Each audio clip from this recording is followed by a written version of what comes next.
जय हिंद। आप सबको एक बार फिर से स्वागत है इस मीरा एकेडमी यूट्यूब चैनल पे। मैं आपको आज क्लास 10th के त्रिकोणमिति के बारे में बताने वाला हूँ। त्रिकोणमिति जो कि क्लास 10th के सबसे बहुत ही इम्पोर्टेंट महत्वपूर्ण चैप्टर है। इसमें से एग्ज़ाम में 20 नंबर के क्वेश्चन पूछे जाते हैं। अगर आप इस चैनल पर नया है तो चैनल को सब्सक्राइब कर लीजिएगा और पेज पे नया है तो इस पेज को फॉलो कर लीजिएगा। और हाँ, आप ज़्यादा से ज़्यादा शेयर लगाइएगा ताकि ये ज़्यादा से ज़्यादा वीडियो आसानी से और लोगों तक पहुंच सके। ठीक है ना। सबसे पहला चीज़ हम जानते हैं त्रिकोणमिति के बारे में, और आप बहुत अच्छे तरीके से सारी चीज़ों पे ध्यान दीजिएगा। ठीक है ना। त्रिकोणमिति,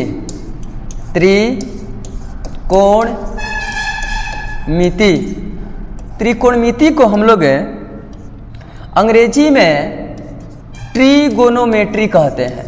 ट्रिगोनोमेट्री कहा जाता है। ठीक है ना। तो आप इसमें थोड़ी सी बातों को ध्यान से पढ़िएगा तो इसमें 3 चीज़ें मिल रही हैं। 3 चीज़ें। पहला मिल रहा है ट्री, दूसरा मिल रहा है गोनो और तीसरा मिल रहा है मेट्री। अगर हम बात करें तीनों चीज़ का तो ट्री माने हिंदी इसका आता है 3, गोनो माने होता है भुजा और मेट्री माने होता है माप। हम आपको एक चीज़ बताएं तो जिसमें 3 भुजाओं की माप निकाली जाती है उसे हम लोग त्रिकोणमिति कहते हैं। अब त्रिकोणमिति का डेफिनेशन क्या होगा? तो त्रिकोणमिति का डेफिनेशन ये होगा कि त्रिकोणमिति गणित की वह शाखा है जिसके अंतर्गत 3 भुजाओं का माप निकाला जाता है। एक बार फिर से इस चीज़ को जानिए। तो त्रिकोणमिति गणित की वह शाखा है जिसके अंतर्गत 3 भुजाओं की माप निकाली जाती है। त्रिकोणमिति यानी ट्रिगोनोमेट्री कहलाता है। अब इसमें हम बात करें कि 3 भुजा, तो 3 भुजा के अंतर्गत सबसे पहला आएगा आपका समकोण त्रिभुज। समकोण त्रिभुज, तो समकोण त्रिभुज भी आपको बहुत अच्छे तरीके से पता होगा कि वैसे त्रिभुज जिसका एक कोण 90 डिग्री का होता है और बाकी जो 2 कोण होते हैं ना वो 45 डिग्री के होते हैं, समकोण त्रिभुज कहलाता है। इसका जो स्ट्रक्चर होता है यही वाला इसका स्ट्रक्चर होता है। इसमें एक कोण होता है 90 डिग्री का और बाकी ये जो 2 कोण होते हैं 45 डिग्री का होता है। ठीक है ना। और 45 डिग्री होने का मतलब कि तीनों को मिला करके ये जो कोण होता है 180 डिग्री का होता है। यानी कि किसी भी एंगल से पूछ ले कि त्रिभुज के तीनों कोणों का योग कितना हो जाएगा, तो त्रिभुज के तीनों कोणों का योग 180 डिग्री होता है। अब आपको हम बताएं तो कोण के आधार पर त्रिभुज 3 होते हैं। समकोण, न्यून कोण, अधिक कोण होते हैं। और भुजा के आधार पर भी त्रिभुज 3 होते हैं। समबाहु त्रिभुज, विषमबाहु त्रिभुज और समद्विबाहु त्रिभुज होते हैं। 3 चीजें होते हैं।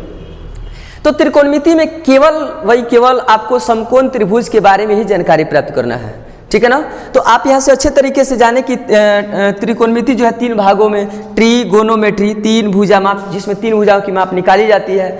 और त्रिकोणमिति कहते किसे हैं? तो गणित की वह शाखा जिसके अंतर्गत 3 भुजाओं का जो है माप निकाला जाता है त्रिकोणमिति कहलाता है। उसके बाद से हम बात करते हैं समकोण त्रिभुज का। तो समकोण त्रिभुज में यानी कि एक कोण 90 डिग्री का, बाकी जो 2 कोण होते हैं वो 45 डिग्री का होता है। इस तरीके से जो है आपका समकोण त्रिभुज होता है। और त्रिभुज के तीनों कोणों का जो योग होता है वो कुल मिलाकर के 180 डिग्री का होता है। अब हम बात करते हैं आगे की तरफ, तो ध्यान दीजिएगा थोड़ा सा।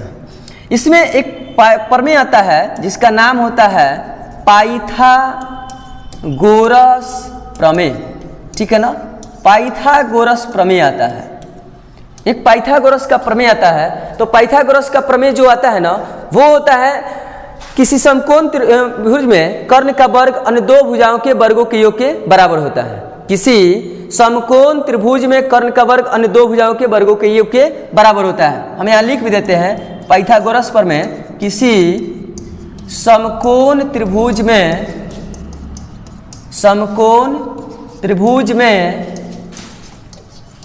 कर्ण का वर्ग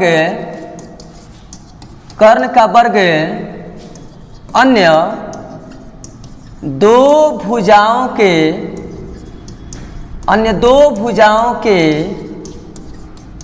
वर्गों के योग के बराबर होते हैं। वर्गों के योग के बराबर होते हैं। वर्गों के योग के क्या होते हैं? बराबर होते हैं। ये पाइथागोरस का प्रमेय होता है। और इसका जो फॉर्मूला चलता है वो चलता है कर्ण का स्क्वायर बराबर लंब का स्क्वायर प्लस होता है आधार का स्क्वायर। अगर केवल कर्ण निकालना होगा तो इधर स्क्वायर है, इधर आएगा तो रूट अंडर हो जाएगा, तो हो जाएगा लंब का स्क्वायर आप प्लस में हो जाएगा आधार का स्क्वायर। ठीक है ना। आगे हम और जानेंगे तो सबसे यहाँ पे मिल जाएगा लंब का स्क्वायर बराबर कर्ण का स्क्वायर माइनस होता है आधार का स्क्वायर।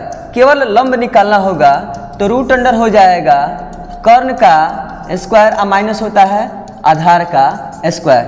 केवल हमको आधार निकालना होगा, आधार का स्क्वायर बराबर होता है कर्ण का स्क्वायर माइनस में होता है लंब का स्क्वायर। लेकिन ओनली आधार, स्क्वायर नहीं आधार, तो रूट अंडर कर्ण का स्क्वायर माइनस में हो जाएगा लंब का स्क्वायर। ये सारे के सारे फॉर्मूले जब आप लगाइएगा ना, इसमें तीन चीज में अगर दो चीज दिया है तो एक चीज आसानी से निकल जाएगा। अगर कर्ण निकालना है तो आपको लंब और आधार दिया रहेगा, अगर आधार निकालना है तो कर्ण और लंब दिया हुआ रहेगा, अगर लंब आधार किसी दो चीज को दिया हुआ रहेगा तो आपका एक चीज निकल जाएगा।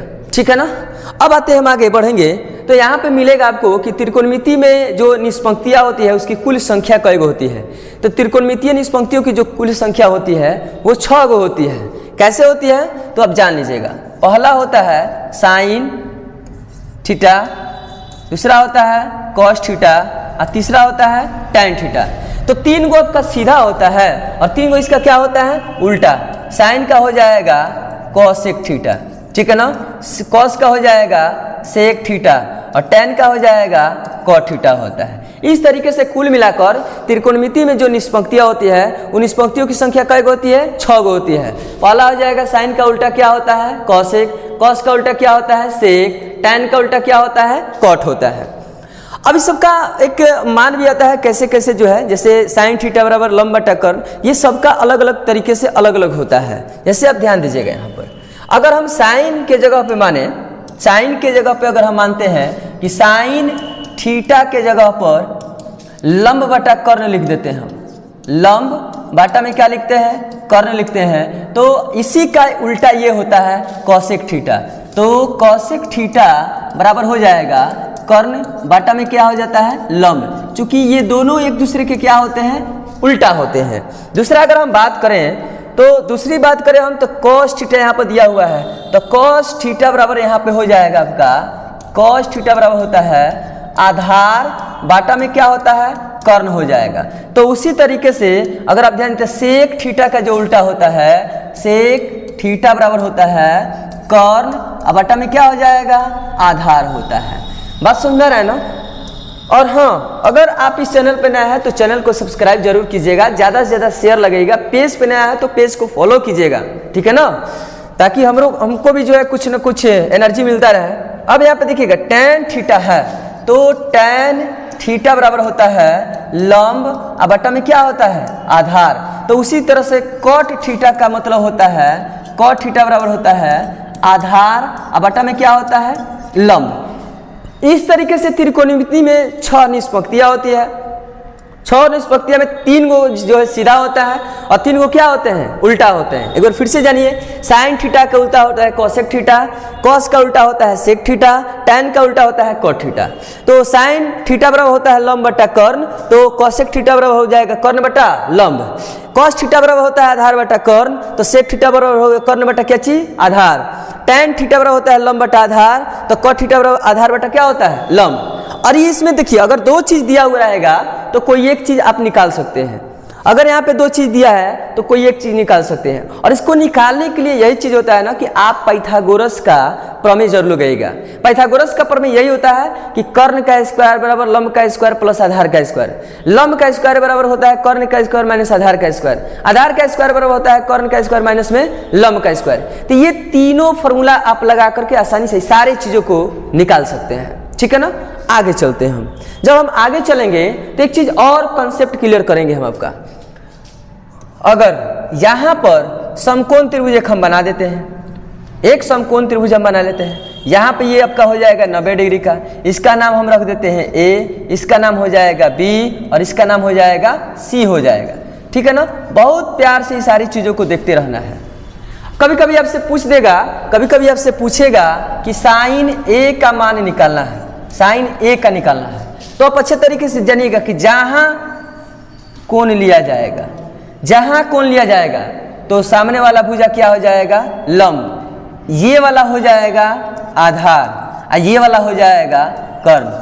कब, जब यहां से आपका कोण रहेगा, जब यहां से कोण रहेगा तो ठीक इसके सामने वाला भुजा क्या हो जाएगा, लंब, ये वाला क्या होगा आधार, ये वाला क्या हो जाएगा कर्ण। तो यहाँ पर साइन ए बराबर हो जाएगा आपका लंब बटा कर्ण। तो इस तरीके से आपका लंब हो जाएगा BC, कर्ण क्या हो जाएगा आपका AC हो जाएगा।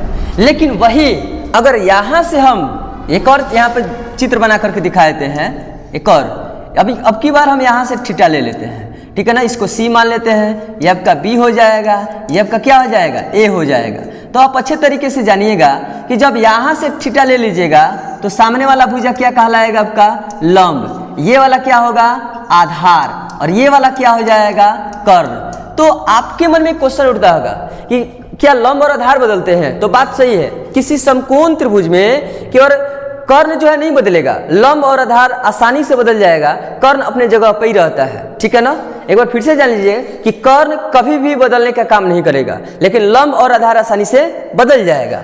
और अगर हम यहाँ पर साइन अगर C का मान निकाल लेते हैं तो यहाँ पे लंब और बटा में कर्ण हो जाएगा। तो देखिएगा लंब की जगह पे क्या हो जाएगा इसका AB और कर्ण की जगह पे क्या हो जाएगा AC। तो आप थोड़ा सा इस चीज पे अगर ध्यान देते हैं ना तो आपका सारा का सारा मसला हल हो जाएगा, ठीक है ना। अब बारी आती है क्वेश्चन बनाने की, तो हम क्वेश्चन भी बनाएंगे। आज के लिए इतना ही।